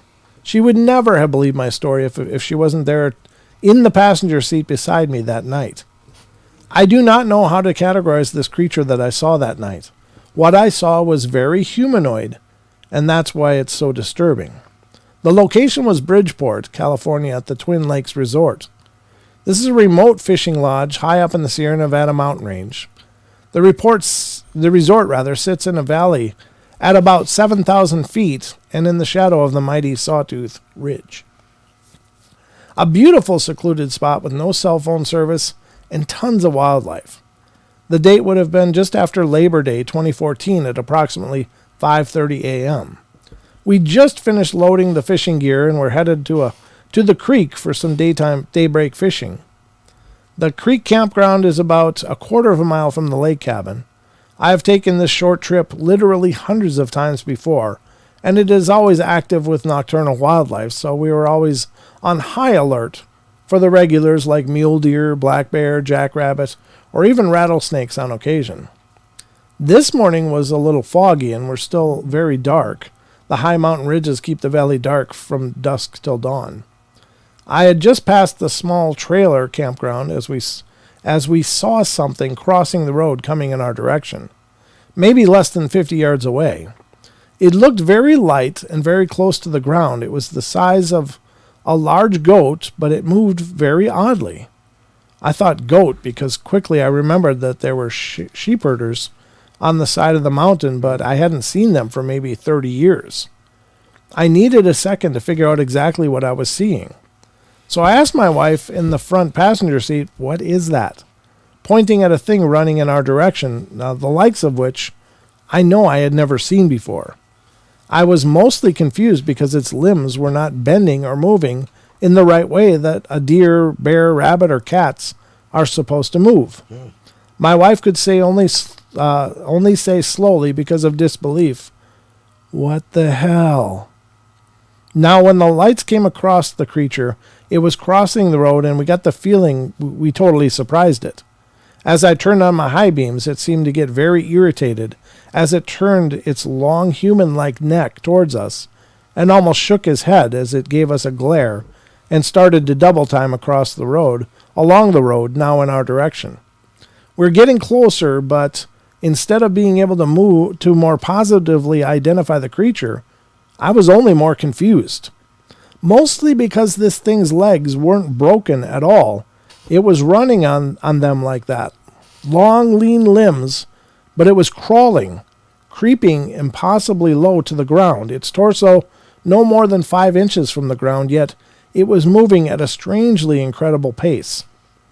I wondered first, with such long limbs, why it was so low, and not running on the bottom of hooves or paws. How could it run so fast? The order of the feet landing was completely wrong, too, and if it was really trying to retreat quickly, it was not bounding or bouncing or swaying side to side. Its limbs moved in unison like a crab or spider. It appeared to me to be a puppet being moved by a marionette. Very bizarre, maybe because I was so puzzled and troubled that I could not classify this animal. It kept me from flipping out when we got close enough to see the facial features. I should describe the features that I saw clearly and up close. As mentioned, a human-like torso about 4 feet long, no tail, human-like haunches, and as we passed it, I saw it was not shaved at all. It was hairless and had pale skin. Its limbs were long, thin, very defined muscle and sinewy. Although it was crawling close to the ground, it had large, very human ape shoulders. I've only seen such shoulders on upright walking animals. It seemed to be running on its front knuckles or claws. Imagine a sloth, but with long fingers or claws. The neck was thin and long, holding a forward-gazing predator head. The skull had features closer to a human/ape than any canine, cat, or rodent, or cervidae. I don't know what a cervidae is, but the skull seemed to have a heavy, protruding eye ridge with a flat curve leading to the nasal opening. Then, even stranger, the mouth. There was no long snout. This was tight-lipped human mouth with a large chin that almost seemed to grin. But somehow I knew it was not a friendly grin, almost evil. But how would an animal have an evil grin, right? If it wasn't enough to freak us out, then came the eyes. So at first sight, my headlight lit this weird thing up, and as with all nocturnal animals, the first noticeable thing was the reflection of the eyes in the car lights. Like all the rest of the many animals I had seen in this tiny stretch of road, their cover was blown instantly. Well, not the case this time. And of all the troubling things I had observed, this probably is the most unexplainable. I was driving right into it, and I could see the eyebrow ridge. I saw deep eye sockets, but no shiny, large, or tiny eyes, just the sockets. As I was sure to peer deep into whatever animal it was eyes as we came within 15 feet of it, well, when the moment of truth came, my wife and I were horrified when all we saw were deep red sockets, like the thing had no eyes, or there was a red membrane over them. Well, I just about drove off the road and tried to track the thing, but something told me I was better off just watching it run in a cloud of dust into the chaparral. The frigging thing turned its head to look at us, was grinning all with just a red eye sockets, and it just zips away, never breaking its creepy crawl. Oh, weird. So that's my sighting. I never heard of or saw this thing again, and I have no idea what it could have been. Nothing adds up. I really feel I was not supposed to see this thing. People like to say maybe it was an experiment gone wrong or a mutated, deformed animal, but what I have to say to what is this thing wasn't sick or dying. It was strong, aware, fast, and would kick the ass of whoever would mess with it. So if this were a real cryptid, someone else must have seen it since this was a campsite. What would it be doing so close to humans if it depended on seclusion for survival? Right. That doesn't add up. Yikes. Now that's a really that really is a disturbing description. You get little glimpses of these things from time to time through sightings and anecdotes and stuff, but this person had a lot of detail. And it really fleshed it out, the whole, I don't know, it almost makes you feel nauseous, you know? A little visceral? Yeah, it's a little visceral. Whatever that means, that's what it is, for sure. Because Don knows words. Don knows words. It's almost troubling that he knows so many words. It is creepy, though. I don't know what they are. I don't know where they come from. I don't know what the hell the deal is, but man, I know I don't want to see one of them. And again, I think back to that video, Don, of that screened-in porch. Yeah, the guy, just having that fit. And that's what, something about that. Now, a lot of people say, oh, that's so fake, that's so fake. I'm here to tell you, when I watched that video, it disturbed me on a intuitive level. Yeah, it was disturbing. Something about it was just so wrong. It just didn't feel right. Exactly. Yeah. And this is a video, for God's sakes. Now, I don't know anything about it. I don't know really much of the backstory, other than I know this guy had sightings of it several times. Right. But I don't know any follow-up of it. I don't know any more that's come of it or any revelations about that video. But if you've seen it, you know exactly what I'm talking about, because it's one of those videos you can't forget. But and he's never, as far as we know, that person's never done an interview about it, have they? I know Wes has tried to get him on once or twice. Oh, okay. Yeah. So I don't know. Yeah, I wish I knew. I wish I knew more about what that man went through or has gone through or what has happened since. It's just kind of like everything else in life. Life just continues to pace, and we end up losing things in the dust. But I don't know. These things really bug me. They really disturb me. I don't know what they are, but just as I'm reading this story, I'm just feeling like, I just am visioning what this guy's seeing. Right. And it's just bugging me. Because, as he said, they look, when you first glimpse them, they look like they're just little scrawny stick things. Like, there's no way it could be a strong creature. Right. But you just know they have to be, because they're basically surviving with no shell, no clothing, no fur. They're entirely exposed to the elements wherever they are. And they're obviously doing okay because they're still around. Right. And unfortunate but true. Yeah. So it makes you wonder, folks. It makes me wonder a bunch. So that's that article. And again, we got one more to go through here on the Phantoms and Monsters chain as we're driving through it. But this one is actually a Slenderman report. Don. Wow. Yep. Just when you thought you'd not heard much about Slenderman, then more Slenderman comes up. Slenderman humanoid encountered in Ardara, Pennsylvania railroad tracks. And this is from December 14th. So just the day before the last one that we just read. That would be yesterday. Yesterday. Is today the 15th? Today is the 15th. Yeah. So this would be from yesterday. Ghost Magnet, maybe you've actually seen one and your subconscious is making you feel so creeped out. Well, if that's the case, Ghost Magnet, I don't have... I remember getting my diaper changed. It's like I got a really long memory. And I don't... Obviously, I don't remember seeing anything like it. It's just when I've seen these things, it just really hits me on a deep level. Like, no. Just a big nope. Yep. And so whatever they are, I don't know. But plenty creepy.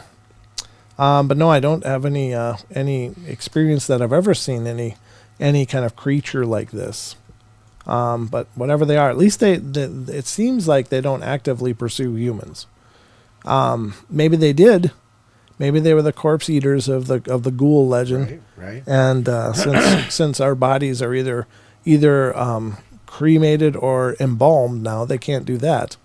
So I guess they had to change their diet. Yeah. It looks like G might have found that. GG might have found that. Evil creature caught on video. Yeah, so she posted that in the thing. So oh, thank you. Appreciate that. Yeah, Christy asked about it. Okay. Yeah. So there's the video. Yep, that's it. And there's something about it that it's just horrible. Yep. I just don't like it. I don't like even rewatching it. And I've seen it a few times, and each time I get the same kind of cringe. Right. I don't know, an intuitive cringe. It's like, ugh. It's like looking over a cliff and you don't have a railing. Yeah, exactly. You just know you don't want to get any closer. Ugh. Like 20 feet's fine. That's close enough. So, but very weird. Very weird. Whatever it is. Yeah, save it and watch it later. Thanks, Rachel. I'm glad you're not taking off to watch it now because, of course, we got more show to do here. And I should look at this. Yeah, we got about a half hour left. This is good. So this is the Slenderman account from, again, humanoid encountered on Ardara, Pennsylvania railroad tracks. It says a group of friends in Ardara, Pennsylvania encountered a very pale, upright humanoid standing on the railroad track. One of the friends described it as being similar to the Slenderman. One day in March of my sophomore year in high school, which is about 2014, I had two friends of mine sleep over on a Friday night. These two friends and I were always adventurous and getting ourselves in something we had no business really doing at 15 to 16 years old, but we did it anyway. So we have the sleepover and do whatever Friday. We wake up pretty early on Saturday morning, somewhere between 7 and 8 a.m. My parents always slept in on Saturday mornings. Every parent should sleep in on Saturday morning. My mom being a bus driver and out of the house before I was even up for school, and my dad working 9 to 5 in the back of a car dealership. I, knowing my parents have at least another 3 hours of good solid sleep, say, hey, let's go to the train tracks and smoke our cigarettes and hit the weed that we have. We easily could have gone on my back deck or somewhere a little closer, but what fun would that have been? We got all of our stuff and headed out pretty early. The train tracks aren't a very long distance from my house, about an 8-minute walk, and I lived in a small neighborhood. It's called the Village of Ardara, no more than 30 houses in the small town, that is located to the side of a drag called Route 993. My mom always said if you blink, you'll miss it, where we live. We walk on the shoulder of 993 maybe 50 feet, and there's a post office for Ardara, and right across from this post office is a bridge to go onto Legger Road, and we go over the bridge, which has been shut down for years, and once you cross the bridge, there's a little cut in the woods that loops you back around to the train tracks. The train tracks where I was were a very long and straight track. You could see at least another mile down. On each side of the train track is a very steep hillside. At this point in time, March, there was no greenery on shrubs or bushes, and you could very visibly see anything on these hillsides. For example, a deer would not be able to hide very well. My friends and I were on the train tracks, and we walked down them maybe a half of a football field in distance. We stop and huddle up, ready to light or half bowl of weed. Our half bowl of weed, okay. And this is where things actually get spooky. As we huddle to light up our bowl, I, knowing these tracks, glance one more time back to make sure a train's not coming through the straightaway. At the moments of checking what's there, when I say out loud, "Do you guys see that too?" And I ask this to make sure I'm not seeing things. And they both say faintly, "Yeah." What I saw is just downright unexplainable, and I'll try my best to describe it. It wasn't a man, but it was the same height and body stock of a man. This thing had no face, no ears, no mouth, no hair, no hat on, no eyes, no nose. This thing didn't have a skin tone. It was white. It was the whitest thing I have ever seen skin-wise. It had an outfit very relatable to Michael Myers' character, like a blue jumpsuit that you would see on a janitor or an auto mechanic. It was also relatable to Slenderman, but it wasn't tall and abnormal like Slenderman, just the whole white face, no facial feature thing. This man was standing facing us about 25 yards away. We just walked down here, and we were walking toward where he would have been. It appeared out of nowhere, literally. When my friends both say, "Yeah, we see this," I run the other direction back towards the bridge as fast as I can. I look back at them one time just to make sure that they're okay, and they're both behind me. When I look back, I saw the thing, and it was in the exact same place it was before. The only thing that changed was that it wasn't positioned facing us and the bridge. Its body was now facing the hillside and looking directly forward. We run back under the bridge and up the little cut back to on top of it. It took us probably no more than 15 seconds to get back to the bridge. We stood there for at least an hour. We waited. We waited so patiently to see something or someone walk around or just anything. But nothing ever happened. I have told my brother, my mom, my coworkers, friends. Everyone believes me, but no one ever has any kind of reasoning or anything as to what happened. I remember it so vividly, and it still scares me to this very day. I can't explain what happened. Does anyone have any input? I'm from Pennsylvania, and like I've said, I live in the village of Adara, Westmoreland County. And you can easily look up Adara Post Office and see the bridge across from it. And there's even some pictures I've found of a train enthusiast that has pictures below and on the bridge. Yeah, I don't know.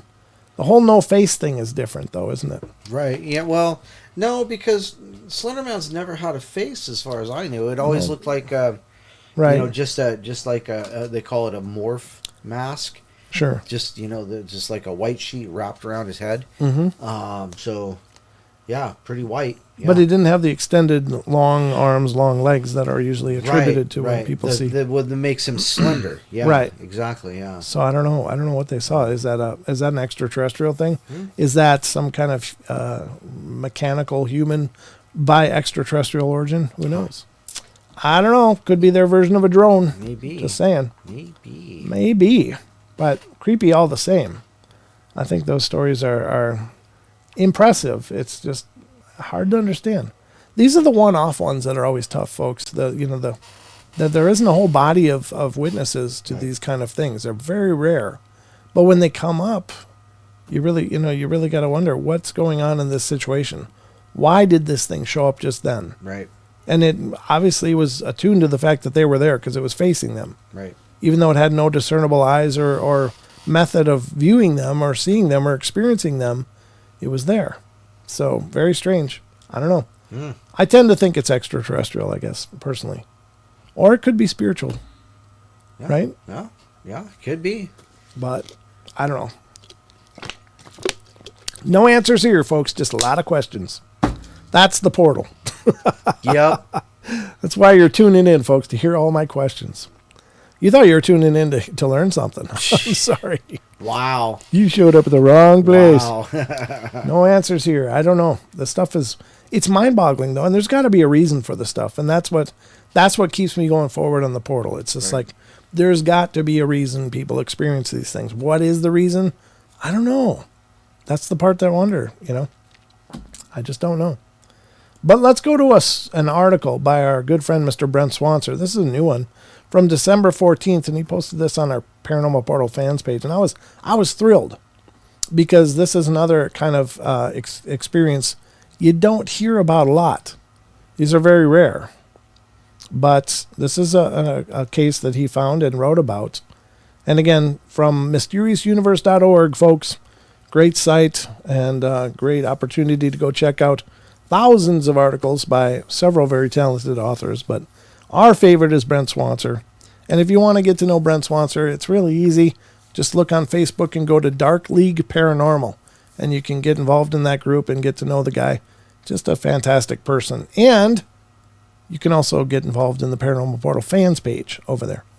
And the Paranormal Portal radio page as well. Couple of Facebook pages you should get involved in. But let's check out this article. And this is from December 14th, 2021 by Brent Swanser. Let's check it out. The strange case of a woman abducted by fairies. And these stories are as old as time. In a lot of cases, the history of these stories is, it's as long as civilization, I think. Always people have, and especially in European countries and other countries as well, but I've always regarded the fae as a real thing and a real concern. So let's see what this says. Fairies have been part of the landscape for many cultures throughout history. There have always been stories of little folk lurking out in the wild places of our world, and numerous tales of their exploits and powers. Some of these are obviously pure myth and folklore, but there have also been many encounters reported of actual incidents involving fairies. These can really run the range, but one of the oddest of all was the time a young woman claimed to have been abducted by these creatures and spirited away to their magical land, only to return with more mysteries than answers. Our story here begins with a young woman by the name of Anne Jeffreys, and of the parish of St. Teith, Cornwall in England. Born in 1626 to a poor laborer, she had always been a bright and inquisitive girl with a wild and active imagination.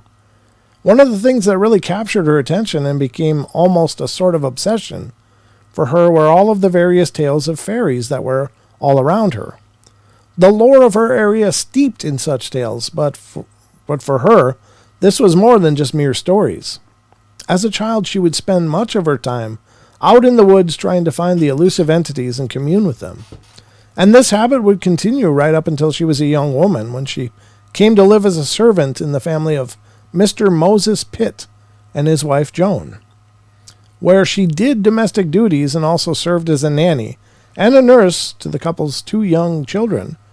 At 19 years of age, she was still going out into the forest all the time after her chores and in her free time, looking for the fairies and pixies, singing out to them in the hope of some sort of response to validate her belief that they were in fact real.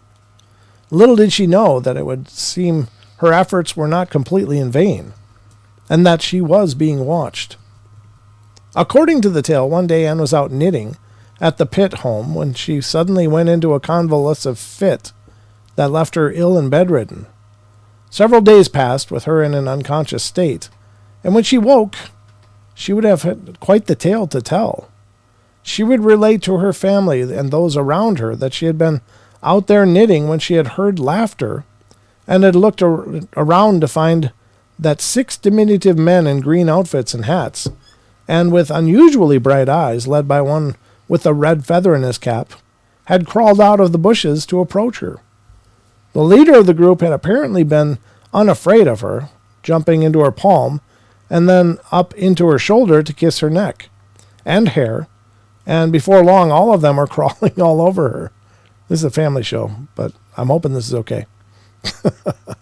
That was when one of them had put his hands over her eyes, after which she felt a prickly sensation, and then all had gone dark. The next thing she remembered was waking to someone shouting, "Tear! Tear!"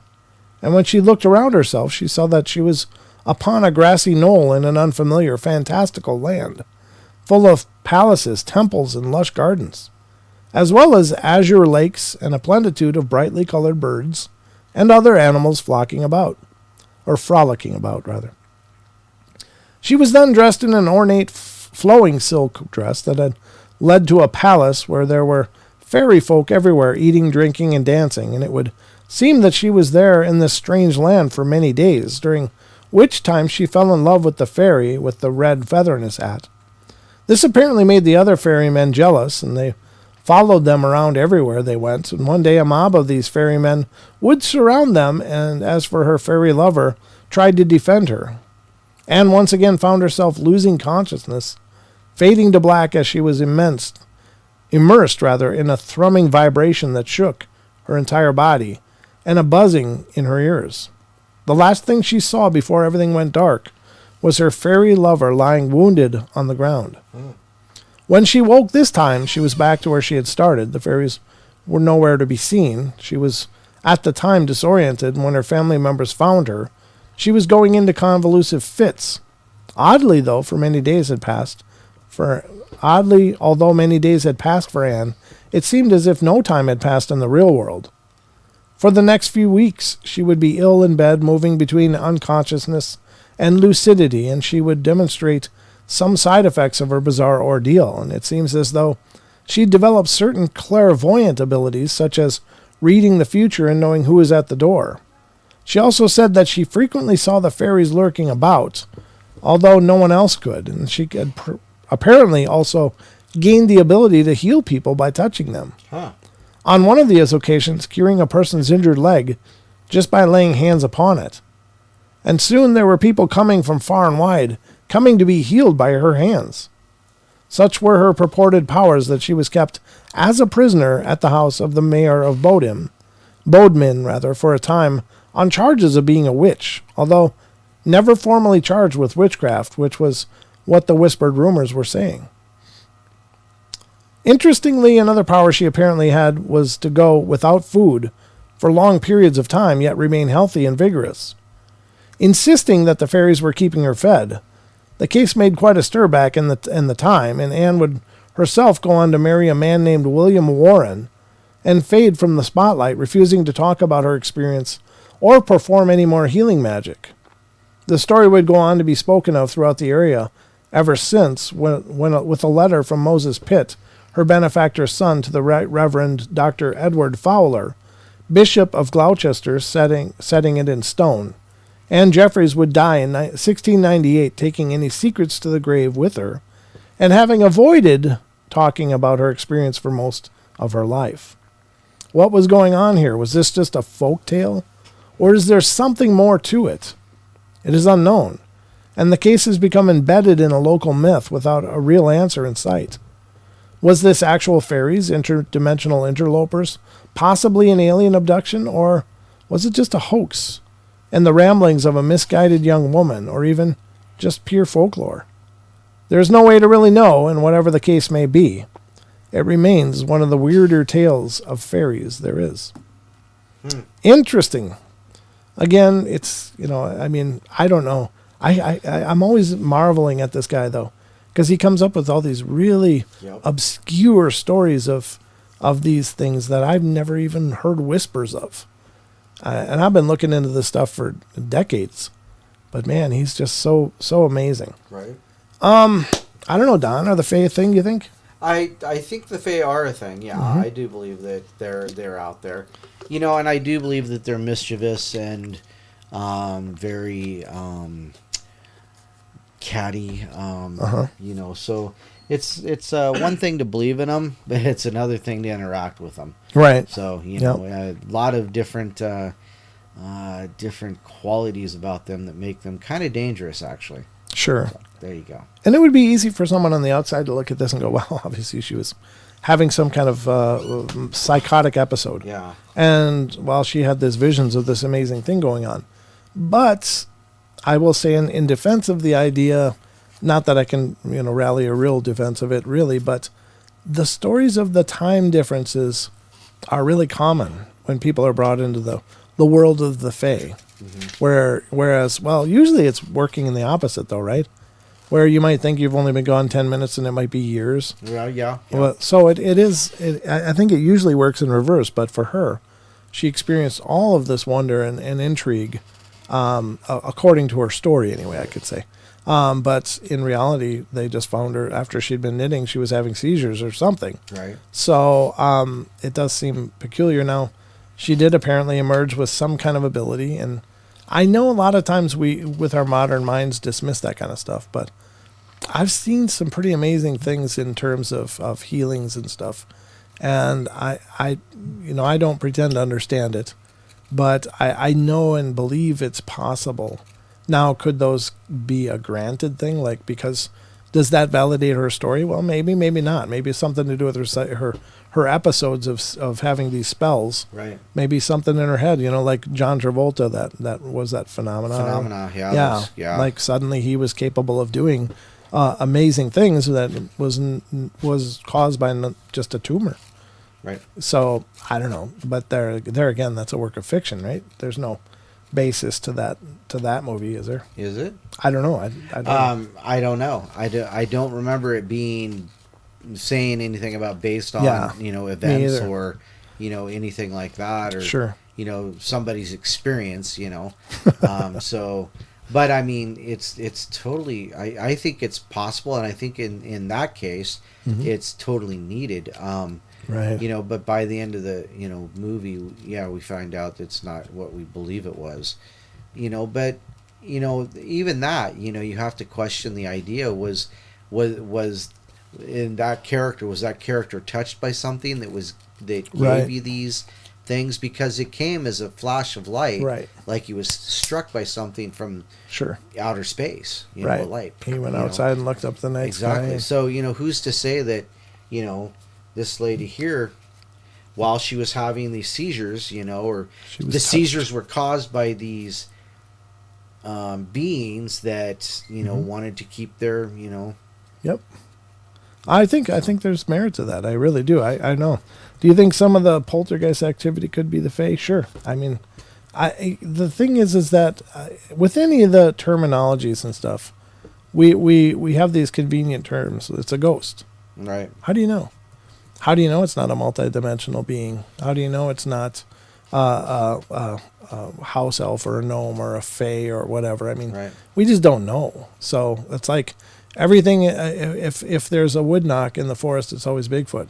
How do you know? How do you know there aren't other things out there that do knock on wood and stuff? Or, you know what I mean? It's like we have these blanket terms that we throw at things that are weird, and we just don't know. How do you know that that's an ET in that craft? Maybe it's from the inside the world. Maybe they've been here longer than us. We don't know. So I do think that that's a great point. That oftentimes we just grab a convenient term because it's a term of description, and I think anybody that hears that goes, okay, I can understand what you're experiencing because I understand what ghostly activity is like. But we don't know. Maybe there never have been human spirits. Maybe all of our spirits do go to the next world, and whatever's happening here is just a mimic. That's always a possibility as well. True. Yep. So, but what's mimicking them? Well, but again, I think there's a menagerie of intelligences that we perceive as spirits, but are not necessarily of deceased origin. I think they just may exist energetically. Right. And whereas we exist energetic and physically. So it's hard to say, but there's all kinds of questions for sure. It is. So Gigi put up that video of the rake, the porch rake. Yep. And actually, if you look at it, the last comment on it was from me 2 years ago. Wow. Yeah, because I was asking, want to talk about it? And left my email address. It was 2 years ago I did that.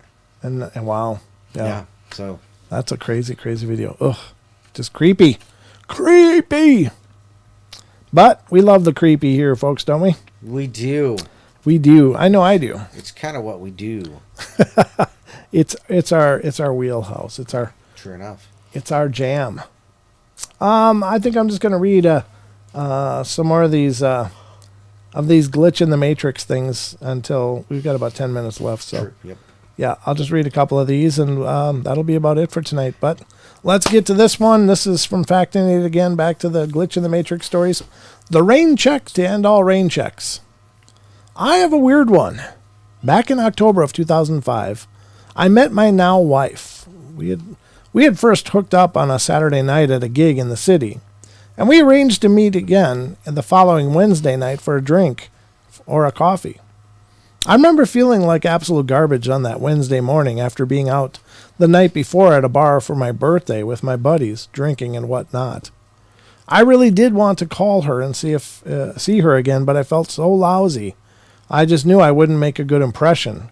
I had no energy and looked and felt like something the cat had dragged in, and I just wanted to sleep. I was really dreading calling her to postpone in case she would take it the wrong way and think that I was trying to ditch her. When my cell phone rang that afternoon, I answered it automatically without really registering the number. And it was on an old crummy Nokia with the green 2-inch screen. It was a girl's voice on the line asking me if I would mind if she took a rain check on our date that evening. She said that she was hoping that we could meet up again the following weekend instead. Yeah, okay. Yep. All right, I guess. Looked like we disconnected there for a second, but it looked like it grabbed back on. It got some teeth into the bandwidth. But it says, totally relieved. He said it wouldn't be a problem at all. We met up again the following Friday. We got to talking, and I confessed what I was glad that she had postponed our date, as I felt terrible the previous Wednesday. Her reaction was mind-blowing. She replied that she hadn't called me on Wednesday afternoon and that she hadn't rain-checked our initial date. She had, however, been expecting my call, and she told me that she had just assumed I didn't call her because I was being a jerk. She said when I actually did call her on the following Thursday to arrange the date, she changed her opinion and thought I was okay. My phone record showed that I had accepted a call on Wednesday afternoon that lasted 3 minutes, but the number came up blocked. I guess in hindsight, I could have investigated further by asking the cell phone company to obtain the details of the blocked number, but I didn't really think too much about it back at the time. Now, as time goes by, I sometimes wonder if whoever I spoke to on my cell phone on that Wednesday afternoon intervened in our lives in some way for some reason. We're married with children today, and from time to time, when I contemplate the events, some Marty McFly and Back to the Future type ideas come into my mind. Who the heck knows? I just know it was something odd as a cod. Odd as a cod? That was by a real Victor Giraffe. Okay. Huh. I don't know. Well, something's meant to be. It's the Adjustment Bureau, right, Don? Yep, absolutely. Matt Damon. Men's of many hats. Yeah. All right, number 11, the inside scoop. I took a hard news versus soft news journalism class in college, where one of the assignments was to write an obituary for one of my grandparents. The professor told us to write it on a deceased grandparents, but if all your grandparents were still alive, then we had to choose one. In my case, all of my grandparents were still alive. I procrastinated the assignments until the night before it was due because it seemed like a dumb assignment. Scramming for an easy grandparent to write about, I gave my mom a call and asked her for some basic biological information about my maternal grandfather who was still alive. As we're talking about my grandpa's career, my mom couldn't recall the name of one of the companies he had worked at. She lectured me about waiting to the last minute to write the assignment because it was late in the evening. It was already 10:30 p.m. where my grandfather lived, so she wasn't sure she'd be able to reach him in time. However, she said she would give him a call to see if he was still awake and ask him to answer that question, since my assignment was due the following morning. When my mom called my grandpa, my grandma answered the phone in a panic. My grandma frantically explained that the paramedics had just arrived and were performing CPR on my grandpa because he had abruptly stopped breathing and passed out. My mom was able to stay on the phone with my grandma until they took my grandpa to the hospital, where he was declared deceased upon arrival. In the time my mom and I had been talking on the phone about my grandpa's obituary, he had started dying completely out of the blue, and then eventually passed on. He had been otherwise healthy, especially considering his age. We ended up using the obituary that I wrote for that writing assignment as his actual obituary. It still freaks me out whenever I think about the timing. Yeah, that's creepy. That was by SM127. I think we've done that one before too. Quite possibly. Yeah. But that's a creepy thing because you got to wonder, did they create it? Is there a possibility that they created the event? Where's that? The sound of mystery. The sound of intrigue and mystery and spookiness. But I don't know. That's the portal tonight, folks. I hope you enjoyed the journey. Don, did you enjoy the journey? I did, yes, absolutely, 100%. I don't know anybody who did not. And if they did not... There's something wrong with you. Yeah, it's not us. It's not us. It's not us, it's you. Yeah. We're not breaking up, really. But it is you. Yeah, it's not me, it's you. No, but we hope you had a lot of fun. And thank you all of you for being here with us. That's weird. What's that? It never transitioned to the analytics side. Huh. That's strange. It always usually does that. But anyway, I didn't notice it until now. Oh, well. But that's going to wrap it up for us, folks. We hope you had a good time. And please come back and join us on Friday night and Saturday night for those 2-hour shows. We'll be here doing the portal thing. So hopefully. I think I'm trying to be here again on Saturday. Okay, perfect. So I'll try. Oh, there's no try. Either do or do not, Don. There is no try. Yes, thank you, Yoda. Yes, exactly. Jeez. Get off my back. All right, folks. So don't worry. There'll be plenty more shows coming. And stick around because you never know what's going to happen on the show. You just don't know. Even I don't know. We have no clue. We just don't know. We just turn on the lights and go for it. So we hope you had a good time, and thank you all again for being here. Thank you to all of you who continue to spread the word and help other people learn about the portal. That's been absolutely fun. It's always neat to get new messages from people that have just found the shows. And they're like, oh, yeah, it's great to find this show. It's awesome. So thank you all of you who have done that. And if you haven't done it, please do it. It would help us a bunch. So anyway, that's wrapping it up for me, Don. I got nothing else. You? I got nothing. Okay, well, folks, just remember, we love you all. Be good, be kind, be nice, take care of each other, help each other out, find the magic in every day, and remember to laugh as much as you can. And we'll be back on Friday night, 7 p.m. Pacific Standard Time, right here on YouTube, so check us out then. Until then, sweet dreams. Good night.